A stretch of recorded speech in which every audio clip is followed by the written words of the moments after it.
So ಇಲ್ಲಿ ತನಕ ನಾವು ಬ್ಯಾಂಕರ್ ಮತ್ತು ಕಸ್ಟಮರ್ ರಿಲೇಷನ್ಸ್ನ ನೋಡಿದ್ವಿ. ಯಾವ ಥರ ಒಂದು ಬ್ಯಾಂಕ್ ಮತ್ತು customer, primary relation, secondary relation, special relation, rights, obligations ಇದೆಲ್ಲ ನೋಡಿದ್ವಿ. ಈ ಪರ್ಟಿಕ್ಯುಲರ್ ವಿಡಿಯೋನಲ್ಲಿ ಇನ್ನು ಮುಂದೆ ನಾವು ನೋಡ್ತಿರೋದು ಯಾವ ಥರ ಡೆಪಾಸಿಟ್ಸು ಬ್ಯಾಂಕು ತಗೊಳುತ್ತೆ, ಯಾವ್ಯಾವ ಥರ varieties of accounts bank open ಮಾಡುತ್ತೆ ಕಸ್ಟಮರ್ಗೋಸ್ಕರ ಅಂತ.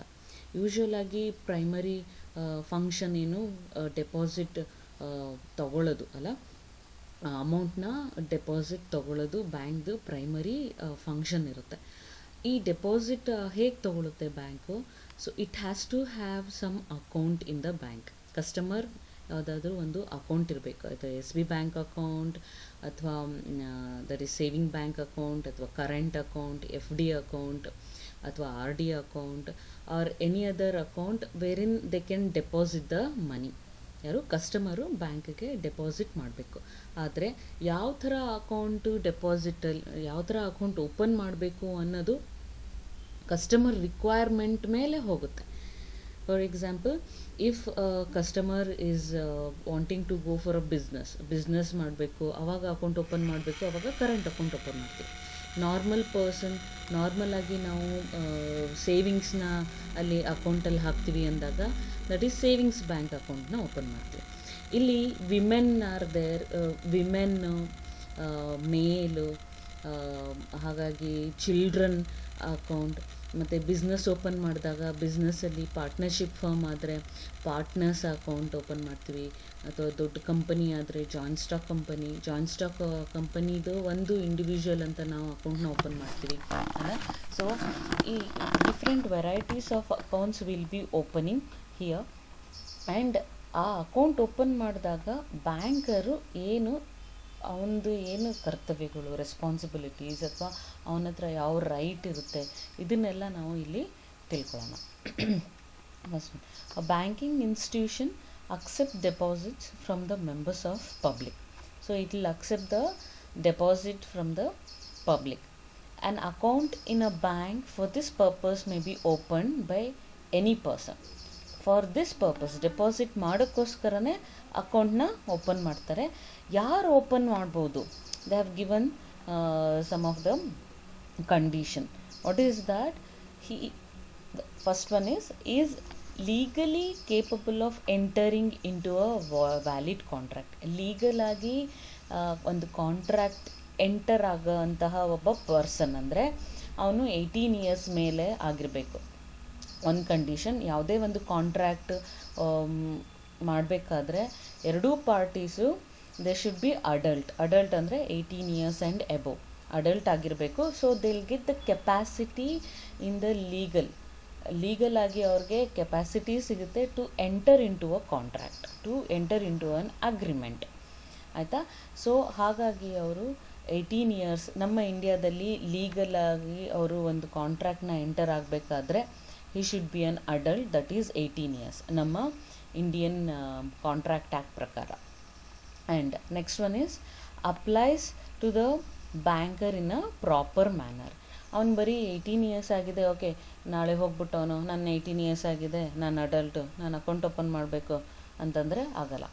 What ever the requirement for the bank, requirement ಏನಾಗಿರುತ್ತೆ ಅಂದರೆ ಮೇ ಬಿ ಒಂದು ಅಡ್ರೆಸ್ ಪ್ರೂಫ್ ಬೇಕಾಗುತ್ತೆ, ID ಪ್ರೂಫ್ ಬೇಕಾಗುತ್ತೆ, ಯಾರು ಇವನು, ಹೆಸರೇನು, ಎಲ್ಲಿರ್ತಾನೆ, ಅವನು ಜಿನೇನ್ ಪರ್ಸನ್ನ ಅಥವಾ ಬೇರೆ ಯಾವುದೋ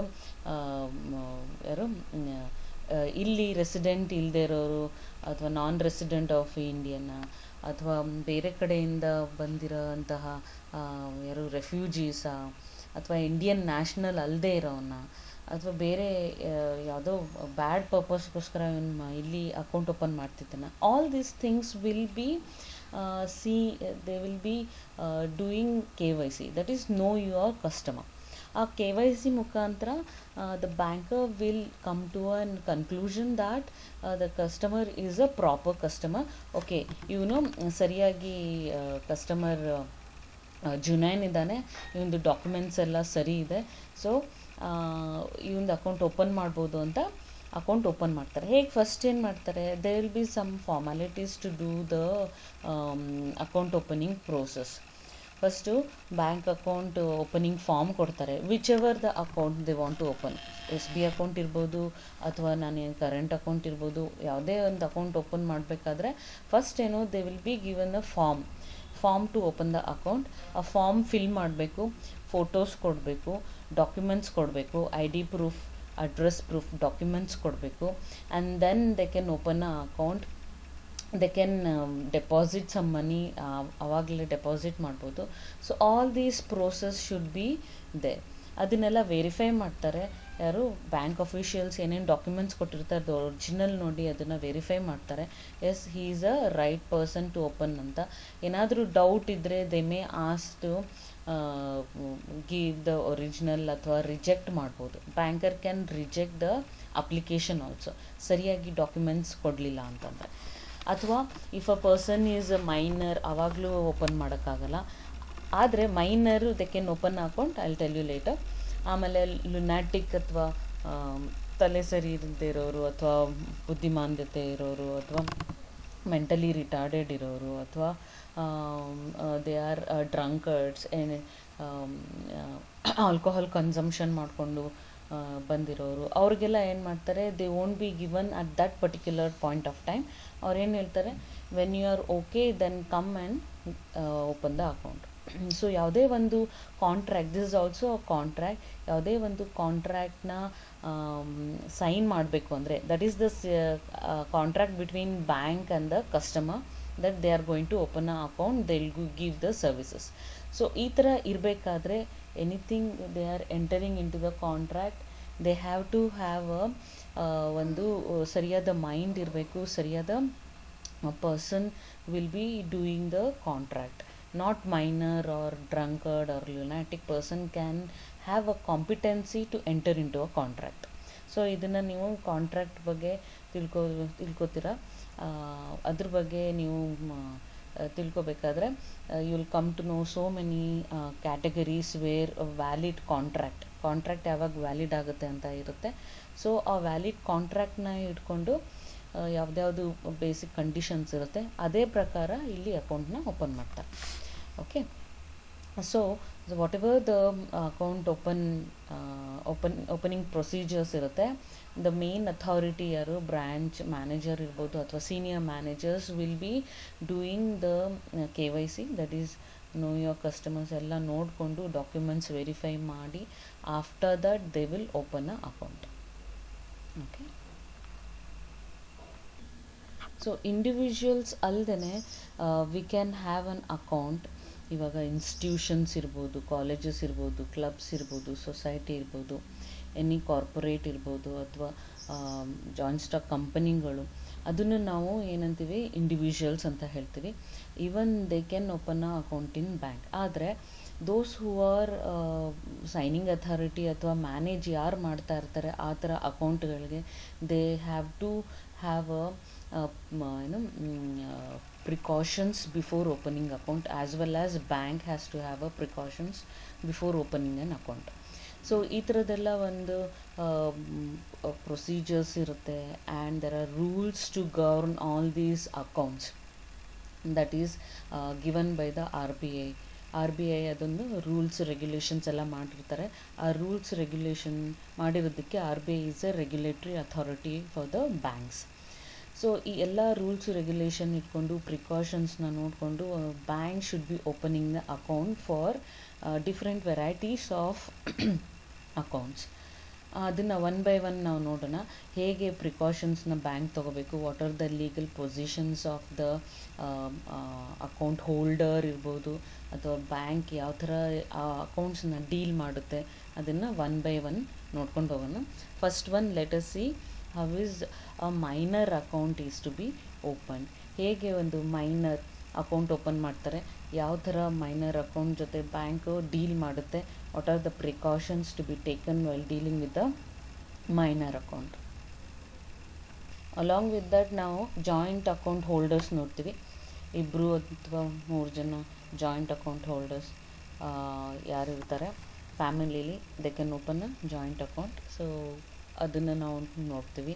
ದೆನ್ ಪಾರ್ಟ್ನರ್ಶಿಪ್ ಫರ್ಮ್ ಇರುತ್ತೆ, ಆ ಪಾರ್ಟ್ನರ್ಶಿಪ್ ಫರ್ಮ್ ಮೇಲೆ ಅಕೌಂಟ್ ಓಪನ್ ಆಗಿರುತ್ತೆ ಬ್ಯಾಂಕಲ್ಲಿ, ಅದನ್ನ ಸಮೇತ ನಾವು ನೋಡೋಣ. Joint stock companies account open ಆಗಿರುತ್ತೆ ಬ್ಯಾಂಕಲ್ಲಿ in the name of joint stock company. And executors and administrators, administrators ಈ ವಿಲ್ ಮಾಡಿ ಬಿಟ್ಟಿರ್ತಾರೆ, ಆ ವಿಲ್ನ ಎಕ್ಸಿಕ್ಯೂಟ್ ಮಾಡಬೇಕಾಗುತ್ತೆ. ಆ ಎಕ್ಸಿಕ್ಯೂಟ್ ಮಾಡೋರನ್ನ ನಾವು ಎಕ್ಸಿಕ್ಯೂಟರ್ಸ್ ಅಂತ ಮತ್ತು ಅಡ್ಮಿನಿಸ್ಟ್ರೇಟರ್ಸ್ ಅಂತ ಹೇಳ್ತೀವಿ. ಸೊ ಅವ್ರು ಯಾವ ಥರ ಅಕೌಂಟ್ನ ಓಪನ್ ಮಾಡಿ ಅದನ್ನು ಡೀಲ್ ಮಾಡ್ತಾರೆ ಅದನ್ನು ನೋಡ್ತೀವಿ. ಒಂದು ಟ್ರಸ್ಟ್ ಇರುತ್ತೆ, ಅದಕ್ಕೆ ಅಕೌಂಟ್ ಇರುತ್ತೆ, ಅವ್ರದ್ದು ಟ್ರಸ್ಟೀಸ್ ಇರ್ತಾರೆ, ಟ್ರಸ್ಟೀಸ್ ಅಕೌಂಟ್ ಹೇಗೆ ಡೀಲ್ ಆಗುತ್ತೆ ನೋಡ್ತೀವಿ. Club and association, this is also called an individual, ಹೇಗೆ ಅದು ಅಕೌಂಟ್ ಓಪನ್ ಮಾಡುತ್ತೆ, what are the precautions to be taken. Along with the joint Hindu family, ನಾವು ಜಾಯಿಂಟ್ ಹಿಂದೂ ಫ್ಯಾಮಿಲಿಯಾಗಿ ಒಂದು ಅಕೌಂಟ್ ಓಪನ್ ಮಾಡಿದಾಗ what are the things to be taken care by the bank. ಈ ಇಷ್ಟು 8 ಅಕೌಂಟ್ಸ್ನ ನಾವು ನಿಮ್ಮ ಈ ಸಿಲೆಬಸ್ಸಲ್ಲಿ ನೋಡ್ತೀವಿ. So let us see one by one how the bank deals with the accounts. First account minors account. ಇವಾಗ ಮೈನರ್ಸ್ ಯಾರು ಅಂತ ನೋಡೋಣ. ಯೂಶ್ವಲಾಗಿ ಮೈನರ್ಸ್ನ ನಾವು ಯಾರು ಹೇಳ್ತೀವಿ, ಯಾರಿಗೆ 18 ಇಯರ್ಸ್ ಕಂಪ್ಲೀಟ್ ಆಗಿಲ್ಲ ಅವ್ರನ್ನ ನಾವು ಮೈನರ್ಸ್ ಅಂತ ಹೇಳ್ತೀವಿ ಇಂಡಿಯನ್ ಲಾ ಪ್ರಕಾರ. ಆದರೆ there are few more things in the minor. ಅದು section 3 of Indian majority act 1875 ಪ್ರಕಾರ ಏನು ಹೇಳುತ್ತೆ ಅಂದರೆ, ಒಂದು ಕಂಡೀಷನು ಯಾರಿಗೆ 18 ಇಯರ್ಸ್ ಆಗಿಲ್ಲ ಅವರು ಮೈನರ್ ಅಂತ ಹೇಳ್ತಾರೆ. ಇನ್ನೊಂದು ಕಂಡೀಷನ್ ಏನು ಅಂದರೆ, if a minor is appointed, ಯಾವುದಾದ್ರೂ ಮೈನರ್ಗೆ ಅವ್ರು ಚಿಕ್ಕವರಿದ್ದಾಗ ಗಾರ್ಡಿಯನ್ ಅಪಾಯಿಂಟ್ ಆದರೆ, ಯಾರಿಂದ ಅಪಾಯಿಂಟ್ ಆಗಬೇಕು, it has to be appointed by the court of law. Court of law ಇಂದ ಅಪಾಯಿಂಟ್ ಆಗಿದ್ದರೆ, ಇನ್ ಕೇಸ್ ಆ ಮೈನರ್ಗೆ ಪೇರೆಂಟ್ಸ್ ಇರಲ್ಲ, ಆವಾಗ ಅವ್ರದ್ದು ಪ್ರಾಪರ್ಟಿನ ನೋಡ್ಕೊಳ್ಳೋದಕ್ಕೆ, ಮೈನರ್ನ ಅಪ್ಬ್ರಿಂಗ್ ಮಾಡಲಿಕ್ಕೆ ಇದು ಕೋರ್ಟ್ ಏನು ಮಾಡಿರುತ್ತೆ, ಒಬ್ಬರು ಗಾರ್ಡಿಯನ್ ಆಗಿ ಅಪಾಯಿಂಟ್ ಮಾಡಿರ್ತಾರೆ, ಅವರು ಲೀಗಲ್ ಗಾರ್ಡಿಯನ್ ಆಗಿರ್ತಾರೆ. ಸೊ ಆ ಗಾರ್ಡಿಯನ್ ಇದ್ದಾಗ 18 ಇಯರ್ಸ್ ಕಂಪ್ಲೀಟ್ ಆದರೂ ಅವರು ಮೈನರ್ ಆಗಿರಲ್ಲ. Only in the case of 21 years ದಾಟಾದಮೇಲೆ ಅವರು ಮೈನರಿಂದ ಮೇಜರ್ಗೆ ಆಗ್ತಾರೆ. So there are 2 condition for becoming a major. ಒಂದು 18 ಇಯರ್ಸು ನಾರ್ಮಲಾಗಿ 18 ಇಯರ್ಸ್ ಆದಮೇಲೆ ಮೇಜರ್ ಆಗ್ತಾರೆ. ಇನ್ನೊಂದು, ಯಾವಾಗ ಗಾರ್ಡಿಯನ್ ಅಪಾಯಿಂಟ್ ಆಗಿರ್ತಾರೆ ಆವಾಗ 21 ಇಯರ್ಸ್ ಆದಮೇಲೆ ಅವರು ಮೇಜರ್ ಆಗ್ತಾರೆ, ಅಲ್ಲಿ ತನಕ ಅವರನ್ನು ಮೈನರ್ ಅಂತ ಹೇಳ್ತಾರೆ. So this are the 2 condition. ಆಮೇಲೆ a person of foreign domicile on the other hand attains majority only on completion of 21 years of age. ಅವನು ಫಾರಿನ್ ಡೊಮೆಸೈಲ್ ಇದ್ದಾಗ ಅಥವಾ ಫಾರಿನ್ ನ್ಯಾಷನಲ್ ಇದ್ದಾಗ, ಅವರು ಇಂಡಿಯಾದ ಬಂದಾಗ, in case if he is not having any guardian also, ಅವ್ರಿಗೆ 21 years ಆದಮೇಲೆ ನಾವು ಮೆಜಾರಿಟಿಗೆ ಬರ್ತಾರೆ. Only foreign domicile, foreign national ಇದ್ದಾಗ ಅವರು ಮಾತ್ರ. ಅದರ್ವೈಸ್ ಇಂಡಿಯನ್ ನ್ಯಾಷನಲ್ ಅವ್ರಿಗೆ ಓನ್ಲಿ 2 ಕಂಡೀಷನ್ ಅಪ್ಲೈ. ಅದು ಗಾರ್ಡಿಯನ್ ಅಪಾಯಿಂಟ್ ಆಗಿದ್ದಾಗ, that is also rare case, only we can say 18 years. But when you are writing for exams who is a minor ಅಂದಾಗ ನೀವು ಈ 2 ಕಂಡೀಷನ್ನ ಕೊಡಬೇಕಾಗುತ್ತೆ. ಇಂಡಿಯನ್ ಮೆಜಾರಿಟಿ ಆ್ಯಕ್ಟ್ ಪ್ರಕಾರ ಯಾವುದು 21 years, as well as normal Indian act ಪ್ರಕಾರ, normal Indian law ಪ್ರಕಾರ 18 years and above. Okay, let us see the feature of minors agreement. ಈ minors ಜೊತೆ ಅಗ್ರಿಮೆಂಟ್ ಆಗೋದು ಯಾವ ಥರ ಅನ್ನೋದು ಫಸ್ಟ್ ನೋಡ್ಕೊಳ್ಳೋಣ. ಯಾಕಂದರೆ ಬ್ಯಾಂಕಲ್ಲಿ ಅಕೌಂಟ್ ಓಪನ್ ಮಾಡಬೇಕು ಅಂದರೆ banker will be doing or coming to contact with the minors agreement ಅಲ್ಲ, ಮೈನರ್ಸ್ ಜೊತೆ ಅಗ್ರಿಮೆಂಟ್ ಮಾಡ್ಕೋಬೇಕಾಗುತ್ತೆ. ಸೊ ಫೀಚರ್ಸ್ ಆಫ್ ಮೈನರ್ ಅಗ್ರಿಮೆಂಟಲ್ಲಿ the Indian contract act 1872. Indian contract ಆ್ಯಕ್ಟಲ್ಲಿ ಏನು ಹೇಳುತ್ತೆ, ಮೈನರ್ ಜೊತೆ ಅಗ್ರಿಮೆಂಟ್ ಆದರೆ ಏನೇನು ಕಾನ್ಸಿಕ್ವೆನ್ಸಸ್, ಹೇಗೆ ಇರಬೇಕು ಅನ್ನೋದನ್ನು ನೋಡೋಣ. Indian contract act 1872 prohibits minor to enter into contract. Actually ಯಾವುದೇ ಒಂದು ಕಾಂಟ್ರ್ಯಾಕ್ಟು ಮೈನರ್ ಜೊತೆ ಮಾಡೋದನ್ನು ಪ್ರೊಹಿಬಿಟ್ ಮಾಡುತ್ತೆ, ಅಂದರೆ ಸ್ಟಾಪ್ ಮಾಡುತ್ತೆ, we should not be doing this ಅಂತ ಹೇಳುತ್ತೆ. And any contract that is entered into with a minor, ಯಾವುದೇ ಒಂದು ಕಾಂಟ್ರಾಕ್ಟ್ ಮೈನರ್ ಜೊತೆ ಮಾಡಿದ್ರೆ ಅದು that becomes a void and is not enforceable by law. ಅದು ಒಂದು ಕಾಂಟ್ರಾಕ್ಟೇ ಆಗಲ್ಲ, ಅದು ಇಟ್ ಈಸ್ ನಾಟ್ ಕಾಂಟ್ರಾಕ್ಟ್.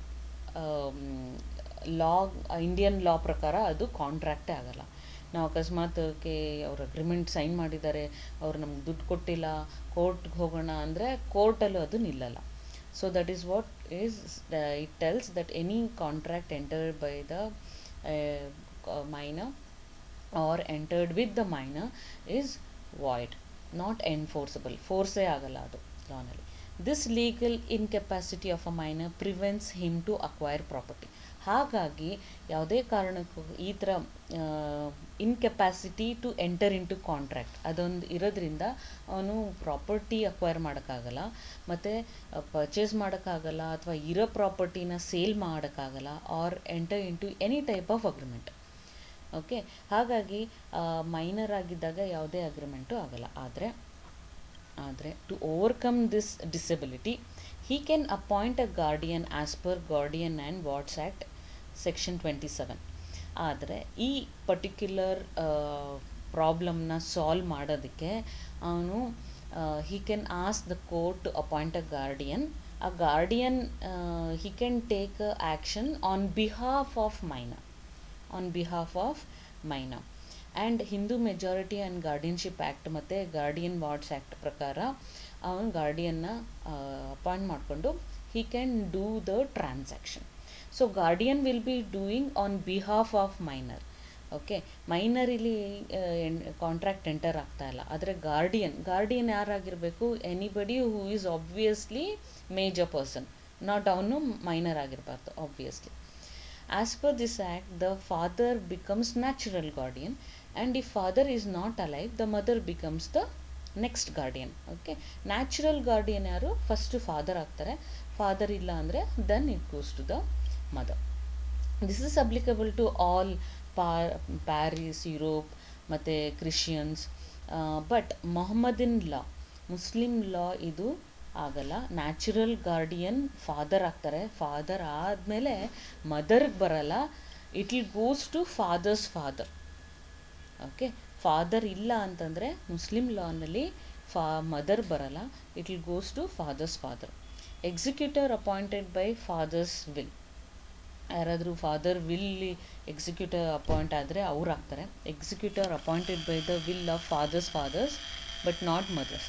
ಅಕಸ್ಮಾತ್ ಫಾದರ್ ವಿಲ್ ಯಾರು ಎಕ್ಸಿಕ್ಯೂಟರ್ ಅಪಾಯಿಂಟ್ ಆಗಿಲ್ಲ ಅಂದರೆ ಫಾದರ್ ಯಾರಾದರೂ ಅವ್ರದ್ದು ವಿಲ್ ಏನಾದರೂ ಎಕ್ಸಿಕ್ಯೂಟರ್ ಇದ್ದರೆ ಅವ್ರು ಆಗ್ತಾರೆ ಹೊರತು ಮದರ್ ಆಗಲ್ಲ. Basically in Mohammedan law women won't come under the guardianship.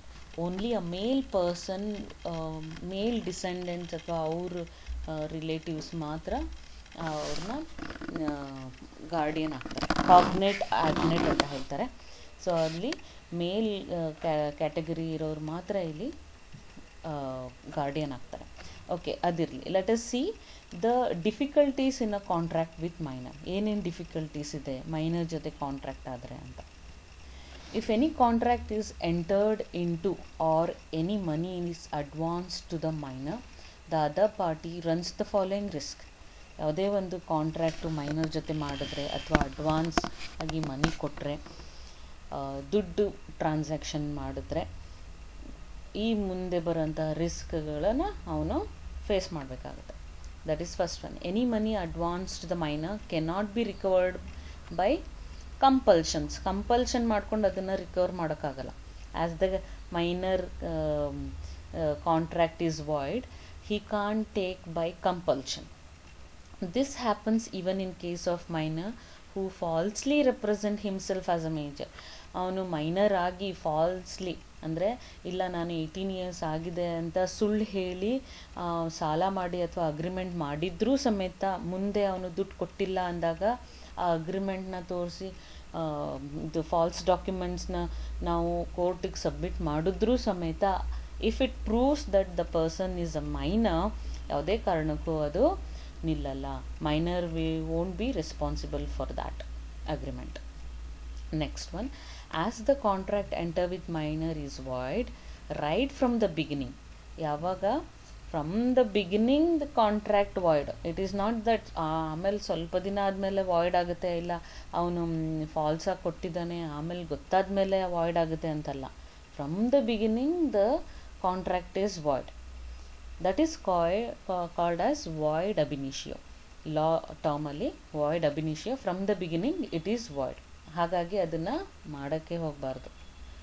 Any money given to him as a loan when he was minor cannot be recovered after he attain maturity. ನಾ ಹೇಳಿದ್ನಲ್ಲ, from the beginning ಫಸ್ಟೇ ಒಂದು contract illegal ಆಗುತ್ತೆ ಅಥವಾ void ಆಗುತ್ತೆ. In that case ಅವನು 18 years ಆದಮೇಲೆ ನಾನು ರಿಕವರ್ ಮಾಡ್ತೀನಿ ಅಂದರೆ ಕಾಂಟ್ರಾಕ್ಟೇ ವಾಯ್ಡ್ ಅದು, ಅದನ್ನು ಆಮೇಲೆ ಹೆಂಗೆ ರಿಕವರ್ ಮಾಡ್ತಾರೆ? So it is not possible to take money after he attains the 18 years or majority. A void contract cannot become valid contract later. This particular minor contract ಅವನು ವ್ಯಾಲಿಡ್ 18 years ಆದಮೇಲೆ valid ಆಗುತ್ತೆ ಅಂದರೆ ಆಗಲ್ಲ. No, it is not possible.